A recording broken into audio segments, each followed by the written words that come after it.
Hello friends, मैं मोहम्मद ज़करिया खान और आप देख रहे हैं tribune-hindi.com। ज़करिया का नज़रिया के इस एपिसोड में आज हम बात करने जा रहे हैं एक बार फिर उन मज़दूरों की जो मज़दूर भारत में हज़ारों किलोमीटर पैदल चलकर अपनी एक अलग ही दास्तां बयान कर रहे हैं। हम बात करने जा रहे हैं उन मज़दूरों की जो अपने कांधों पर अपने बच्चों और अपने परिवार के बोझ को लेकर न जाने कितने किलोमीटर का सफ़र तय कर कर अपने घरों की ओर निकल पड़े।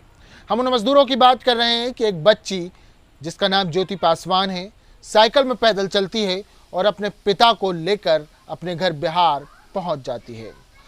हम बात करेंगे उन मज़दूरों की जो निकले तो थे छत्तीसगढ़ अपने घर को जाने के लिए, मगर घर पहुंचने से पहले उनकी बच्ची की मौत हो गई। हम बात करेंगे उस जावेद के बारे में जिसका कवरेज एनडीटीवी के सोहित मिश्रा ने किया था, जो निकला तो था टेम्पो लेकर अपने घर उत्तर प्रदेश जाने के लिए, पर उसका एक्सीडेंट हो गया और वह मारा गया। ऐसे न जाने कितने ही मजदूर जो अपने घरों को निकले थे और मौत के मुंह में समा गए। अब एक खबर आई जिसे देखकर मुझे लगा कि उसके बारे में आज ज़करिया का नज़रिया में चर्चा करनी चाहिए।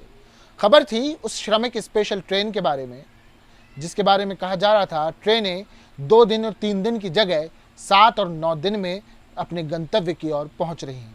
जब रेलवे ट्रैक खाली हैं, जब रेलवे का ट्रैफिक बहुत कम है, तब अगर ये स्थिति है तो आप और हम इस सरकार की संवेदनशीलता और इस सरकार की मजदूरों को लेकर गंभीरता का अंदाज़ा लगा सकते हैं। हम इस बात का भी अंदाज़ा लगा सकते हैं कि यह सरकार मजदूरों को लेकर कितनी गंभीर है जब यह सरकार फैसला लेती है उन उद्योगपतियों को बचाने के लिए। क्या फैसला लेती है? ये मजदूर जो गाड़ियों से, ये मजदूर जो श्रमिक स्पेशल ट्रेनों से अपने घर को जा रहे हैं, ट्रेन में कोई भूख से मर रहा है, कोई अपने घर पहुंचने के पहले ही भूख के मारे अपना दम तोड़ देता है। भूख का अंदाजा आप इस बात से लगाइए कि बिहार के एक स्टेशन पर कुछ मजदूर खाने के लिए झगड़ पड़ते हैं। इस पूरे मामले में राज्य सरकारों की भूमिका भी बड़ी अहम हो जाती है। मजदूरों को राज्य सरकारें कितनी अहमियत दे रही थी। प्रियंका गांधी जो कि कांग्रेस की महासचिव हैं, उन्होंने 1000 बसों की चलाने की परमिशन मांगी थी। जब उन्होंने ये परमिशन मांगी तो इस पूरे मामले को कंट्रोवर्शियल बना दिया गया। कभी कहा गया 850 बसें ही फिट हैं, बाकी की बसें अनफिट हैं। सवाल ये उठता है कि जितनी बसें फिट थी उन्हें परमिशन क्यों नहीं दी गई या उन्हें क्यों नहीं चलाया गया। इस पूरे मामले को कंट्रोवर्शियल इतना बनाया गया कि यह बसें नहीं चलाई गईं और वह बसें खाली लौटी। इसके बाद हम आते हैं मध्य प्रदेश और उत्तर प्रदेश की सरकारों पर, जिन्होंने मजदूरों पर बने हुए कानूनों को बदल डाला। यहाँ पर मजदूरों को लेकर यह सरकारें कितनी संवेदनशील हैं इसके बारे में पता चलता है। आप सोचिए कि वह कानून जो मजदूरों के हित के लिए बनाए गए थे, वह कानून जिनका नाम ही श्रम कानून था, चूंकि वो मजदूरों को फायदा देने के लिए बनाए गए थे, वह कानून जो लेबर्स को कितने वक्त काम करना है, कितना समय देना है, कितनी तनख्वाह देना है और कंपनियां उन पे जुल्म ना ढा पाएं, उनका रोजगार ना छीन पाएं, इन सब चीज़ों को तय करते थे, उन कानूनों को सरकार ने बदलकर सुधार का नाम दिया। आप सोचिए कि मजदूरों के साथ क्या क्या नहीं किया गया।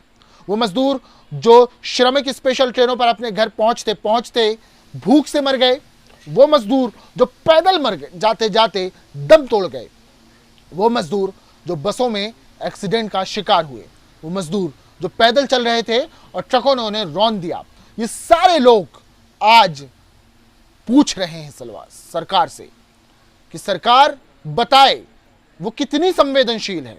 सरकार बताए, राज्य सरकारें बताएं कि वो मजदूरों के हित का कितना ध्यान रखती हैं।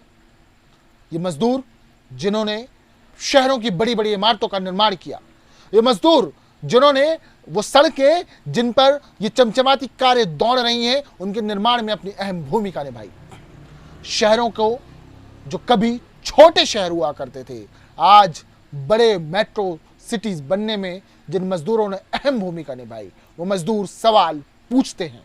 वो पूछेंगे कि बताइए आप मजदूरों को लेकर कितने संवेदनशील हैं। मैं यहाँ पर 2 घटनाओं का जिक्र करूँगा। पहली घटना है ज्योति पासवान की और दूसरी घटना है उस शख्स की जिसका नाम राम स्वरूप है। ये दोनों ही लोग बिहार से संबंध रखते हैं। दोनों ही नीतीश बाबू के प्रदेश के रहने वाले हैं।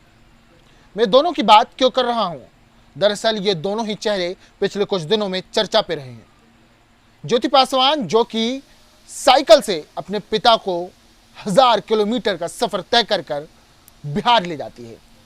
इवांका ट्रंप इस पर ट्वीट करती हैं, जिसके बाद कुछ लोग इसे तारीफ समझते हैं, जबकि यह देश के लिए, आपके लिए और हमारे लिए राष्ट्रीय शर्म की बात है कि एक बेटी अपने मजदूर पिता को 1000 किलोमीटर साइकिल पर लेकर अपने घर पहुंचती है।